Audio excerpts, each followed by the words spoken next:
selamat datang para penempuh jalan Allah di Markas Besar Nahdlatul Aulia. Warahmatullahi wabarakatuh. Salam.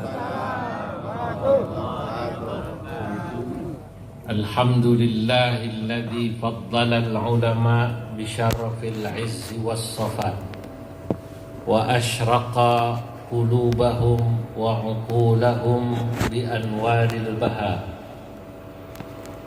Wassalatu wassalamu ala sayyidina wa habibina wa syafi'ina wa maulana Muhammadin sayyidil anbiya wa imamil atqiya wa mir'atil awliya wa yanbu'i ulumil ulama wa mu'tamadi futuhil awliya wa ala alihi wa ashabihil asfiya wattabi'ina lahum bi ihsan taraku lana ma'arifahum wa turrathahum al-gharra wa tharra. Allahumma arzuqna al-ma'arif ar-rabbaniyah. Amin. Wal-lataif ar-rahmaniyah. Amin. Wa ballighna rutbatal ihsan. Amin. Wa wihdatasy syuhud amma ba'du.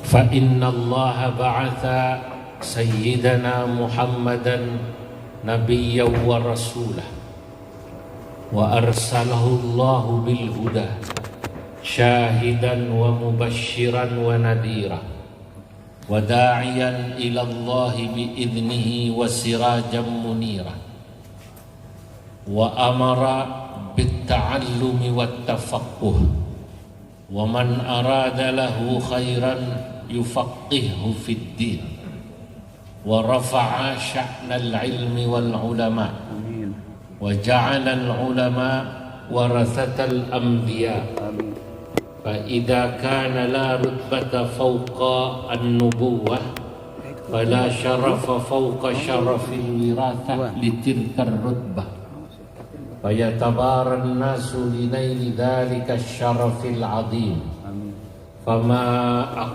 ترى المتعلمين والمتفقهين وما أقل من وصل إلى مرتبة المتبحر المتمكن وإلى درجة العالم المتفنن. Hadratal muhtaramin, para alim ulama, para masyayikh, wabil khusus Syekhuna Syekh Khatibul Umam Wiranu, sahibul majlis wa sahib jam'iyah Nahdlatul Aulia. Yang saya muliakan Bapak Haji Dr. Nurul Ghufron. Saya tahu kena hajinya kemarin baru dengan BNU dan rombongan kiai-kiai. Juga hadir di sini para masyayikh yang sudah dibaiat menjadi khalifah. Bapak Ibu yang hadir, para santri dari thariqah ini yang insya Allah semuanya dicatat dalam deretan ahli surganya Allah. Amin. Pada malam yang mubarak ini alhamdulillah saya dapat hadir mewakili Ketua Umum Pengurus Besar Nahdlatul Ulama Kiai Haji Yahya Khalil Stakuf yang saat ini sedang berada di Palestina. Saya dihubungi tadi malam, saya katakan ya nanti kalau ngaji rutin bulanan saya bisa diatur dan saya masih enak badannya, saya akan hadir. Karena pagi nanti saya harus ke Cilacap dan langsung ke Korea. Kroyama, Korea, Cilacap, Kroya. Beliau paham itu.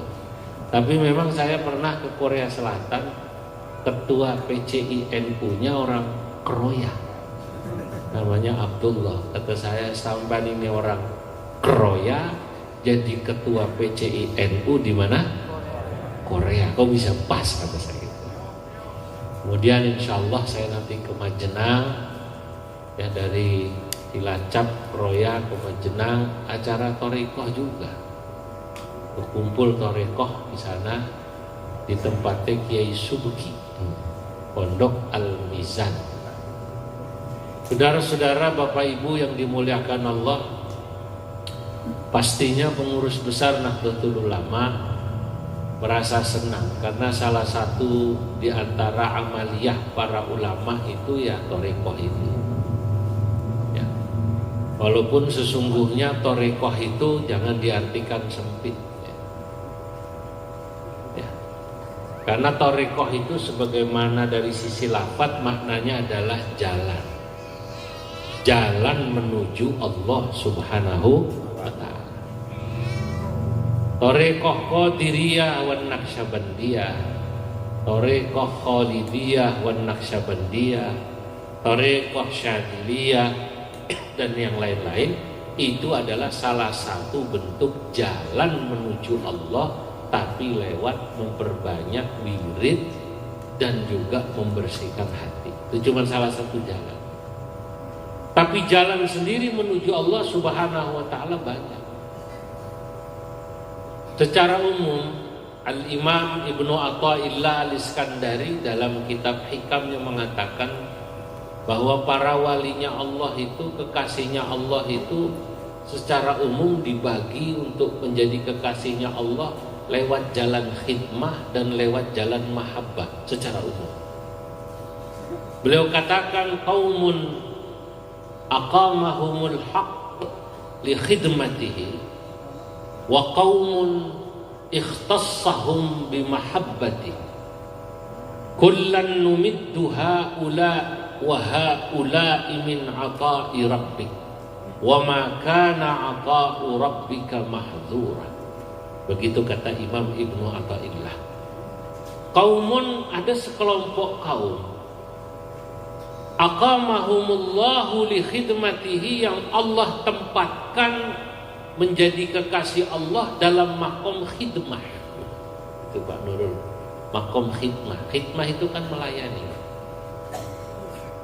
Tapi ada wa qaumun, sekelompok orang atau sekelompok kaum, ikhtassahum, yang Allah Subhanahu wa ta'ala memberikan kekhususan, keistimewaan kepada mereka, bimahabbatihi, menjadi walinya Allah lewat jalur mahabbah. Kalau yang pertama lewat jalur khidmah, melayani. Kalau yang ini lewat jalur mahabbah. Mahabbah itu lewat jalur cinta. Tapi kata Imam Ibnu Athaillah, kullan, masing-masing, baik yang menjadi kekasih walinya Allah lewat jalur khidmah maupun yang menjadi walinya Allah lewat jalur mahabbah, numiddu haula wa haula min ata'i rabbik, masing-masing kami, kata Allah, memberikan kepada mereka anugerah dan keistimewaan. Min ata'i rabbika, dari pemberian Allah. Wa ma kana ata'u rabbika mahdzura, dan kalau Allah sudah memberikan keistimewaan, tidak ada yang bisa mencegah. Bahasa gampangnya, kalau orang sudah ditakdirkan jadi wali, tidak ada yang bisa menolak dia jadi wali. Makanya dalam sudut pandang saya, ya, wali itu jumlahnya banyak. Malah sebagian ulama mengatakan jumlah wali itu bi'adadil anfas, sebanyak jumlah nafasmu yang keluar. Angel ngitungnya wali. Dulu di Tarim. Tarim itu kampung di Yaman yang terkenal banyak walinya. Ceritanya ada orang soleh saat itu. Dia mencoba menghitung orang yang masuk kota Tarim ini dianggap wali. Dia megang batu kerikil kecil, lalu depannya dikasih ember. Pintu Tarim, terus di pasar asal-asal orang lewat, dilihat ini potongannya wali gitu. Lempar batu. Orang ini juga bersih hati, kayaknya wali. Belum. Lewat lagi, dilempar, belum. Segala mah lewat. Orang kayak kita ini tukang sampah gitu. Ya ini dianggapnya oleh beliau yang menghitung itu dianggapnya bukan wali, terus didiemin. Setelah lewat orang itu nyaut, lempar batunya, lempar. Paket, kok tahu saya dari tadi ngitungi wali. Berarti ki wali aku ora ngerti nek iku wali, dia malah ngerti nek aku dudu wali. Ya Allah. Dahsyat. Itulah jumlah wali itu bi'adadil anfas, katanya saking banyaknya itu sebanyak jumlah nafasmu yang keluar. Maka saya itu kalau ngaji ada jamaah yang nyender merem ngantuk, saya nggak berani negur, takutnya wali. Khawatir saya kayak ibu itu tadi ngaji nyender ngantuk, nggak berani negur saya, takutnya wali Pak. Ya kan? Karena kalau sudah Allah jadikan wali itu tadi wa makana ata'u rabbika mahdzura. Allah kalau sudah memberikan seorang jadi wali tak bisa ditolak. Nah, baik, yang pertama dulu kita akan bahas orang yang ditakdirkan Allah, yang Allah tempatkan pada makom khidmah. Ternyata Imam Ibnu Ajibah itu mengartikan makom khidmah itu makom di mana orang jadi wali tapi dia kumpul bersama masyarakat, itu makom khidmah. Hidup normal, ada yang jadi ketua KPK gitu. Itu normal itu. Ini makomnya khidmah berarti. Ada yang jadi guru, ada yang jadi polisi, ada yang jadi tentara, ada yang jadi pegawai rumah sakit. Lu jangan salah, orang yang berkhidmah jadi RT, jadi RW, jadi dokter, jadi paramedis di rumah sakit, jadi polisi, jadi tentara, jadi ASN, termasuk jadi komisioner-komisioner ini, itu adalah makom khidmah. Lah, selama mereka kemudian dengan posisinya itu melakukan kebaikan dan kemaslahatan bagi masyarakat, sesungguhnya mereka Allah tempatkan di makom khidmah dan itu bisa menjadi jalan yang menuju Allah Subhanahu wa Ta'ala. Saya baca ini, dulu berarti zaman saya kecil pikiran saya kalau wali itu sing pakai udeng-udeng model sampean iku tok. Tak pikir wali model iku tok. Ternyata tidak. Macam-macam itu wali itu. Ya polisi itu kalau bersih bagus ya wali Pak. Selama ini sampai soalnya ndelok polisi modelnya mau sambut tok itu modelnya. Sampai kemudian anak kecil diajari begitu, polisi yang bagus itu banyak. Dulu ada Kapolres Jawa Timur namanya Pak Anton Bahrul Alam, saya ingat. Saya ngisi pengajian di Jawa Timur zaman itu 2000 berapa tuh, belasan lah. Itu sampai polisi di Bojonegoro tempat saya ngisi ngaji cerita, waduh Pak, Pak Polda kita top Pak. Kenapa? Masya Allah, orangnya sholat 5 waktunya tidak pernah lepas, jamaahnya istiqomah, bahkan beliau tiap hari di kantor Polda itu di masjidnya bikin khataman Quran 30 juz rutin. Bahkan beliau sendiri setiap hari ngambil apa setengah juz atau berapa. Dan kemudian anak buahnya itu ya di kantor Polda itu diajak kemudian baca Quran gantian dari mulai pagi sampai sore 30 juz khatam itu bin nadhar. Akhirnya apa? Akhirnya terjadi ada perubahan perilaku yang signifikan di Polda. Polisi-polisi yang tadinya tidak sembahyang, polisi-polisi yang tadinya nggak ngerti baca Quran, karena Kapoldanya luar biasa ini, akhirnya mereka panggil guru-guru ngaji, ustadz-ustadz untuk baca Quran. Dia belajar Quran abatasa. Alhamdulillah, waktu itu ketika Kapoldanya Pak Anton, guru ngaji itu di Jawa Timur laku Pak Gufron. Dulu itu ustadz padahal jarang dipanggil ke kantor polisi, ngajar ngaji polisi. Ustadz itu dulu dipanggil kalau ada kesurupan massal. Nah, ini kok dipanggil ngajarin ngaji. Itu luar biasa berarti. Nah, ini berarti orang berkhidmah, dia menjadikan khidmah jalan yang menuju Allah Subhanahu wa Ta'ala. Ada yang ngajar ngaji. Makanya dulu saya ngaji kitab. Ini nadhamnya ditulis oleh seorang ulama asal India namanya Syekh Zainuddin Al-Malibari. Nama kitabnya Nadham Hidayatul Adqiya ila Tariqil Auliya. Sampai-sampai yang pengen jadi wali ini harus ngaji kitab ini. Karena nazam ini mengajarkan tentang bagaimana jalan menuju Allah. Namanya saja nazam hidayatul adqiyah, petunjuk bagi orang-orang yang cerdas ila thariqil auliya, menuju jalan menjadi wali. Maka saya usul nanti pada Syekh Khatibul Umam, kitab ini harus dibaca sama Habib Soleh untuk rutin, harus dibaca oleh beliau.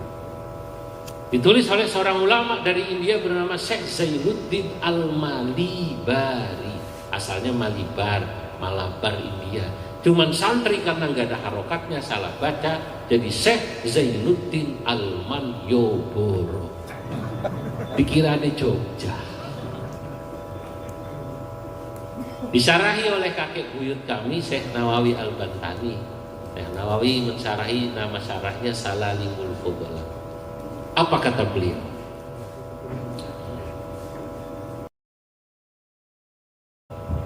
Ini nadomnya ditulis oleh seorang ulama asal India namanya Syekh Zainuddin Al-Malibari. Nama kitabnya Nadom Hidayatul Adqiya ila Thariqil Auliya. Sampai-sampai yang pengen jadi wali ini harus ngaji kitabnya. Karena nadom ini mengajarkan tentang bagaimana jalan menuju Allah.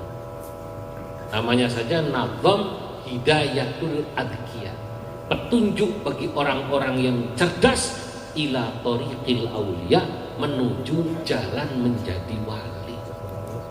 Maka saya usul nanti pada Syekh Khatibul Umam, kitab ini harus dibaca sama Habib Soleh untuk rutin, harus dibaca oleh beliau.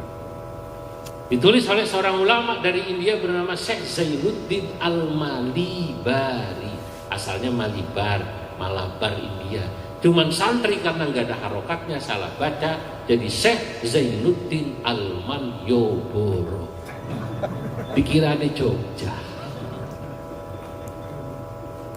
Disarahi oleh kakek buyut kami Syekh Nawawi Al-Bantani.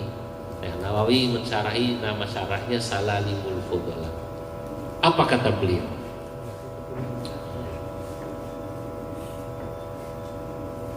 Inna tariqa syari'atun wa tariqatun wa haqiqatun fasma' laha ma muthila. Wa tariqatun kasafinatin wa tariqatun kal bahri thumma haqiqatun durrun ghala. Fasyari'atun akhdun bidinil khaliqi wa qiyamuhu bil amri wan nahyin jala.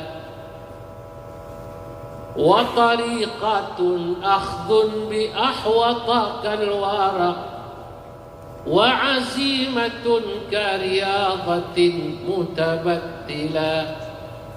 Wa haqiqatun la wusuluhu lil maqsadi wa musyahadah nurat tajalli bin jala.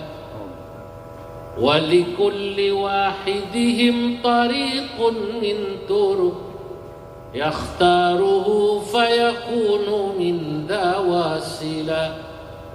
Kajulusihi bainal anami murabbiyan wa kakathratil awradi kassawmis salah wa kakhidmatin linnasi wal hamlil hatab litasadduqin bimuhassilin mutamawwila.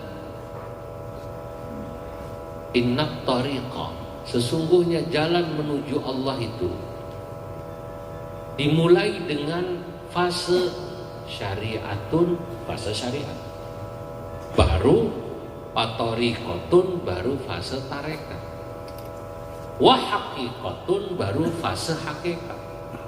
Fasma'laha ma muttila, maka tolong dengarkan oleh Anda, kata Syekh Zainuddin, tentang apa perumpamaan syariat, tarekat, dan hakikat. Fasyariatun, syariat itu perumpamaannya kasafinatin, laksana perahu, yang Anda harus naiki. Buat kemana perahu itu? Ke tengah laut. Maka fatoriqatun kal bahri, maka torekot itu adalah laksana Anda harus menyelam ke dasar laut. Untuk apa? Untuk mendapatkan mutiara yang indah yang disebut hakikat, wa hakikatun durrun walah. Orang hidup itu sesungguhnya kalau kita cuma di pinggir pantai, kita tidak akan pernah langsung melihat indahnya mutiara di dasar laut. Cuman untuk dapat mutiara itu, mau tidak mau Anda harus naik perahu gitu. Tapi tak cukup naik perahu, Anda harus menyelam. Menyelam inilah yang berat, maka torekoh itu berat.